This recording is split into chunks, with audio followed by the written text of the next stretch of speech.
Member for Kamloops Centre. Thank you, Mr. Speaker. Well, it wasn't that long ago the Premier was dead set against involuntary care. And then the BC Conservatives campaigned to bring it in, and all of a sudden the Premier was a big fan of involuntary care. The Premier not that long ago was adamant that the province would go to $170 a tonne carbon tax regardless of what the rest of the country did.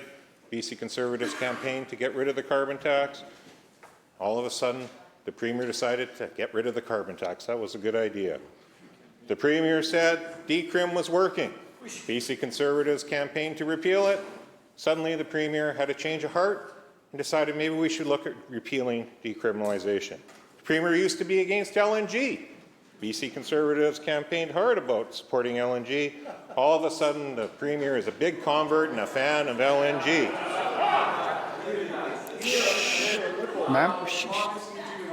Members. Wasn't that long ago, and Clark even brought in a private member's bill to repeal the EV mandates. The Premier and his ministers were adamant and backbenchers that the EV mandates were here to stay. Now we hear they're going to repeal those as well.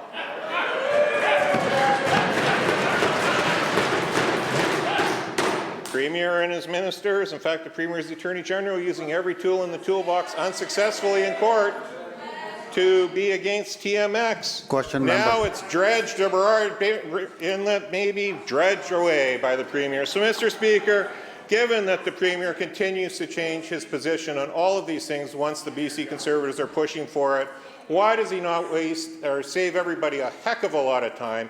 Just admit that we need a northern pipeline, we need the tanker ban removed, and save the next 2 weeks of theatre and just say he actually agrees with it.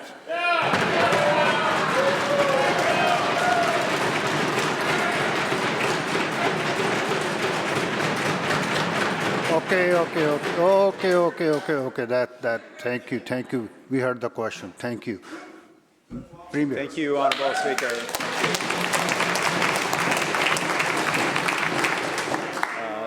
These are challenging times in Canada. We face please be respectful. direct economic attacks from the President of the United States that are threatening jobs across the country, in BC particularly in the softwood sector, but Ontario auto parts, steel and aluminum. And in a time like this, there is a call to Canadians to do whatever we can to support our country in being able to stand on our own 2 feet, to diversify markets, and be able to make an impact as quickly as we can to ensure prosperity, employment, success for families, lift wages up. And that is our focus, Honourable Speaker. Now, you have heard the opposition. Stop talking with First Nations. Now advance the idea that we should get rid of the tanker ban off of the North Coast.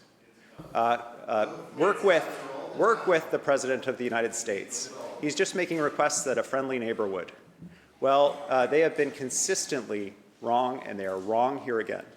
The ban on oil tankers in the North Coast. Members. There's a report today. Come to order. The ban on the oil tankers in the North Coast supports a $1.7 billion economy. That is thousands of jobs. And the ban enables. Member for Langley Abbotsford will come to order. The ban enables major projects to advance that will ensure Canadian resources get to global markets. Without the ban, that social support, or at least tolerance from coastal First Nations, evaporates. And so these members on the other side, for ideological reasons only, because there is no project, there is no proponent, there is no route, working secretly with the province of Alberta to conspire against our economy for a non-existent project, Honourable Speaker.